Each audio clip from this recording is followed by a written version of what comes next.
दोस्तों, दिनाक्षी short hand में आपका स्वागत है।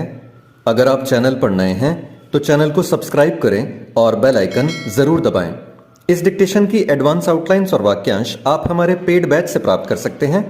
हमारे पेड बैच में आपको प्रतिदिन सभी डिक्टेशंस की एडवांस आउटलाइंस और वाक्यांश दिए जाते हैं और कुछ ऐसी डिक्टेशंस जो केवल पेड मेंबर्स को ही प्राप्त होती हैं। हमारे पेड बैच को ज्वाइन करने के लिए और बैच के बारे में संपूर्ण जानकारी प्राप्त करने के लिए आप डिस्क्रिप्शन बॉक्स में दिए गए मोबाइल नंबर पर व्हाट्सएप कर सकते हैं। इस डिक्टेशन की डेमो आउटलाइंस आप हमारे टेलीग्राम ग्रुप से प्राप्त कर सकते हैं। तो चलिए डिक्टेशन को स्टार्ट करते हैं। डिक्टेशन 5 सेकंड बाद स्टार्ट होगी। Ready, start. संसद में गतिरोध समाप्त कर सामान्य कामकाज बहाल करने के लिए सरकार की एक और कोशिश के प्रति विपक्ष ने जिस तरह एक बार फिर अड़ियल रुख दिखाया और इसके चलते बातचीत की कोशिश विफल ही रही, उससे यही प्रतीत होता है कि विपक्षी दल दोनों सदनों के सुचारू संचालन के प्रति तनिक भी गंभीर नहीं। यह समझना कठिन है कि जब लोकसभा में दिल्ली में सेवा संबंधी अधिकारों से जुड़ा विधेयक चर्चा के बाद पारित हो गया और अविश्वास प्रस्ताव की तारीख भी तय हो गई है, तब राज्यसभा में गतिरोध पूरी तरह क्यों नहीं टूट पा रहा है। मौजूदा मानसून सत्र में अब कुछ ही दिन शेष हैं, लेकिन कामकाज के लिहाज से स्थिति निराश करने वाली भी है और यह चिंता नए सिरे से रेखांकित करने वाली भी कि सत्ता पक्ष और विपक्ष के गतिरोध ने संसदीय कामकाज के लिए गंभीर संकट खड़ा कर दिया है।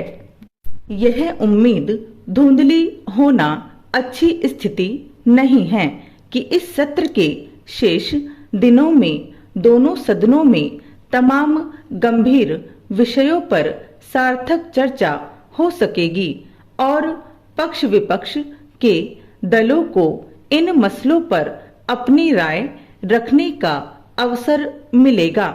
यह अपेक्षा तो तब पूरी होगी जब संसदीय कामकाज के महत्व के प्रति सभी राजनीतिक दल पूरी गंभीरता और संवेदनशीलता प्रदर्शित करेंगे। यह हैरान करने वाला है कि एक और मणिपुर के घटनाक्रम समेत कई विषयों को बेहद गंभीर भी माना जा रहा है और दूसरी ओर कभी किसी नियम के तहत चर्चा और कभी प्रधानमंत्री के बयान की मांग को लेकर कामकाज भी ठप कर दिया गया। विपक्षी गठबंधन INDIA के घटक दल अपने इस रुख के पक्ष में चाहे जैसे तर्क दें, लेकिन आम जनता के बीच यही संदेश गया कि सरकार को घेरने के नाम पर उनका इरादा संसद ठप करने का ही था।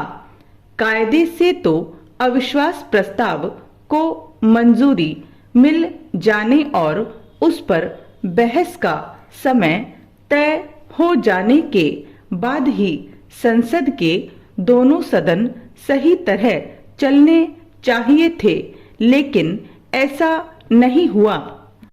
पिछले कुछ समय से जिस तरह यह देखने को मिल रहा है कि संसद का प्रत्येक सत्र शुरू होते ही विपक्षी दल किसी न किसी मुद्दे पर दोनों सदन ठप कराने के लिए जुट जाते हैं, उसे देखते हुए यह आवश्यक है कि संसदीय कामकाज की व्यवस्था में कुछ ऐसे परिवर्तन सुधार किए जाएं जिससे संसद सही मायने में अपनी भूमिका का निर्वाह करने में अधिक सक्षम बन सके।